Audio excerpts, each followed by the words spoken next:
Teka, parang na-scam yata ako sa palengke nito ah. Sabi ko kasi pagbilan ako ng talbos ng sili. Pero bakit ganito bunga ang binigay? Wala yung talbos niya, ang nakalagay ay puro bunga. Ito din yung uri ng bunga na pagkahilaw ay gulay at pagkahinog naman ay prutas. Pero sa ngayon, gagawin natin dito ay panggulay. Kaya naman ito na at binabalatan na natin at hihiwain na nga natin sa gitna. Napakarami niyang buto kaya naman hiniwa ko na ng ganito. Ito nga ako nagtaka, ang sabi sa akin talbos ng sili daw. Nung mabuklat ko nga sa plastic bakit puro bunga to? Kaysa nga itapon ko pakinabangan ko na lang. Kaya ito nga naghihiwa na nga ako ng luya. Maghihiwa lang din ako dito ng isang pirasong sibuyas na pula. Sa bawang naman meron na ako nakaready kanina pa. Oo, tama yung iniisip mo dahil nga maulan ngayon magluluto tayo ng tinolang manok. Yung classic na tinolang manok lang. Pasensya na kayo, hindi native na manok ang gagamitin ko. Masarap kasi kung native yung ating gagamiting manok sa ating tinola. Anyway, tara nga at magluto na tayo. Maglagay lang tayo ng mantika sa ating kawali. Tapos nga niyan, gigisa lang natin yung ating mga aromatics. Lagi lang nating naiisip yung tinola na yan, lalo na pag umuulan. Pero pag mainit naman ang panahon, bihirang-bihira tayo magluto ng tinola. At halos mag-iisang linggo na nag-uulan dito sa amin, kaya nga puro sabaw na lang ang niluluto ko. Pero kung minsan, mas masarap ding iulam yung mga pritong talong, pritong isda, yung mga ganon, yung may mga bagoong nasawsawan. Kapag merienda naman, magluluto ka ng champurado o kaya ng noodles, pansit canton, at saka ng arroz caldo. Tapos pupunta na kayo sa inyong kwarto at manonood kayo ng Netflix. At kung saan na nga tayo napunta, kaya naman nilalagay ko na nga yung manok at baka mamaya kung ano pa yung mapanood natin. Dati-rati nga, makakatikim ka lang ng tinola pag kami kakataying manok yung ating mga magulang. Hindi pa kasi uso nun yung mga 45 days na manok.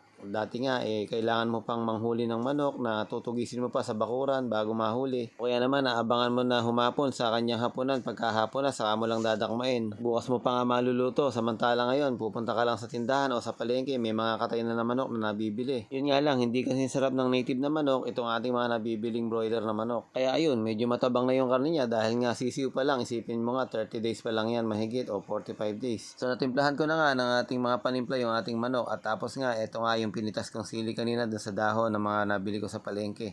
Kaysa nga naman itapon ko, pakinabangan na lang, hindi naman naanghang yan. So ganito lang yung ginawa natin, pinagsabay-sabay na nga lang natin yung sili, tapos papaya, tapos nga yan, halu-haluin mo lang, and then lalagyan mo na nga lang ng sabaw. Depende naman sa yan kung gaano kalaki yung lutuan mo, pwede mo naman punuin yung sabaw. Kasi nga, ang kailangan natin ngayon, maraming sabaw. Sa lamig ba naman ang panahon ngayon, sarap talaga yung humigop ka lang ng humigop ng mainit. Para malasa yung sabaw natin, lagyan natin ng chicken cube o kaya beef cube. Tapos hintayin mo lang kumulo. Pagka kumukulo na, tansyahin natin yung lasa. Pagka kulang pa sa lasa, mag-add ka pa. So naglagay lang din ako ng konting magic. Very simple lang yung ating nilulutong classic na tinola. Para mas makompleto pa nga yung sustansya, lagyan na nga natin ng dahon ng malunggay. Yan namang dahon ng malunggay, madalas mo lang yan matatagpuan sa likod bahay o kaya sa bakod ng kapitbahay mo. Mas makakatipid ka talaga pagka marami kang tanim. So kailangan talaga meron ka ng mainit na kanin dyan na nakahanda kasi nga luto na yung ulam natin. At kung meron ka naman dyang mangkok, iabot mo na sa akin at bibigyan kita. Napakasarap naman talaga pagka ganito ba naman yung panahon tapos meron kang mainit na sabaw. Shoutout pala kay Catalina Baltasar ng Bulacan. Ngayon din naman kay Amado Peria. Maraming salamat from Pangasinan. At shoutout din kay Rizal Manejero ng Pototan, Iloilo. At kay Ma'am Gloria Romero, maraming salamat po sa inyong panonood.